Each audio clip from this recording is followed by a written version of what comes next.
Hello student, new batch coaching classes में आपका स्वागत है। हम पिछले वीडियो में बात किए थे एपी के बारे में, अर्थमेटिक प्रोग्रेशन के बारे में।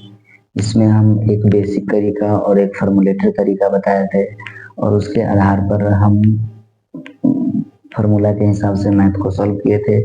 और हम आपको बताए थे कि एक और फार्मूला होता है जो योग वाला होता है। योग का फार्मूला भी हम आपको अभी बताने जा रहे हैं। उसमें भी आपको हम एक बेसिक तरीका और एक फॉर्मूलेटेड तरीका का यूज करेंगे। जो एक बेसिक तरीका होगा एक फार्मूला के तरीका का बनेगा। और क्लास 10th के लिए सबसे ये महत्वपूर्ण चैप्टर है जिसको आपको अच्छे से समझना है। और 1 जनवरी के बाद हम मैथ का और साइंस का भी वीडियो, जो इम्पोर्टेंट क्वेश्चन होगा उसका हम वीडियो बनाएंगे, आपके पास पहुंचेगा। हमारे चैनल को लाइक सब्सक्राइब कीजिएगा। आपके यहाँ वो भी क्वेश्चन आएगा और वो एग्जाम में पूछा जाएगा। लगभग 70% क्वेश्चन उसमें से आएगा। चलिए हम योग के बारे में पहले जानते हैं, योग का क्या फॉर्मूला होता है। तो क्वेश्चन आपका सेम वही रहेगा जो हम पिछले वीडियो में बताए थे, वही सेम आपका क्वेश्चन है। इसमें होता क्या है, यदि यहाँ पे आपको लिख दे, यहाँ पे आपको लिख दे यहाँ पे कि 2,4,6,8 का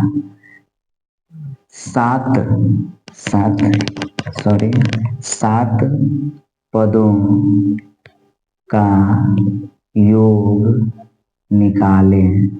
7 पदों का योग निकालें। तो योग हम कैसे निकालेंगे?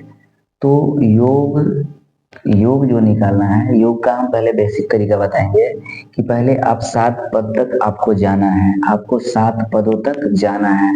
तो आप लिख लीजिए 2 है तो 2, 4, 6, 8, डिस्टेंस 2 का है तो 10, 12, 14,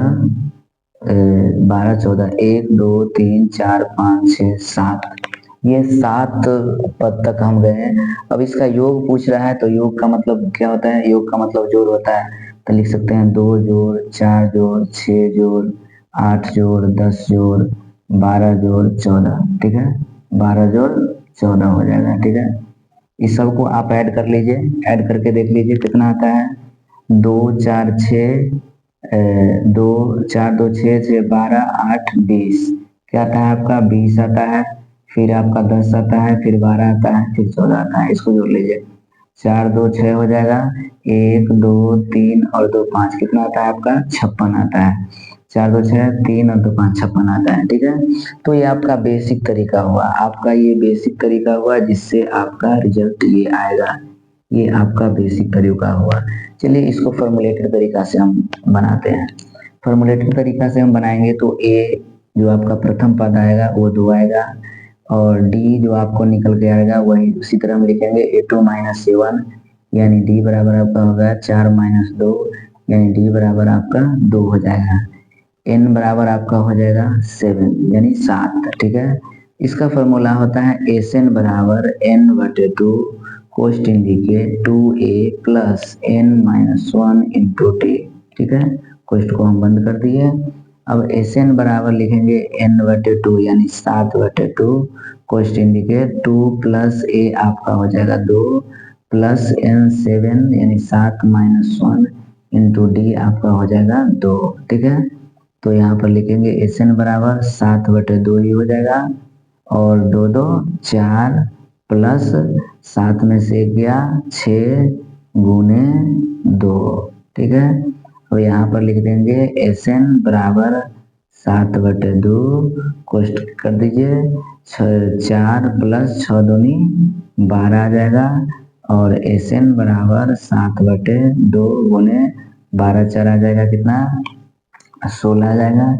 इसको कट कर दीजिए आप, इसको कट कर दीजिए। 2 8 16, यानी कि SN बराबर आपका 7 गुने 8, यानी SN बराबर 7 8 56 आपका आंसर आ जाएगा। ये आपका फॉर्मुलेटेड तरीका होगा। ठीक है, ये हम फॉर्मुलेटेड तरीका फार्मूला से बनाए। आपका क्वेश्चन यही है, आपका क्वेश्चन ये है, ये आपका फॉर्मुलेटेड तरीका हुआ, ये आपका बेसिक तरीका। बेसिक तरीका को आप वहीं यूज कर सकते हैं जहां पर आपको ऑब्जेक्टिव क्वेश्चन पूछा जाए या कॉम्पिटेटिव क्वेश्चन पूछा जाए।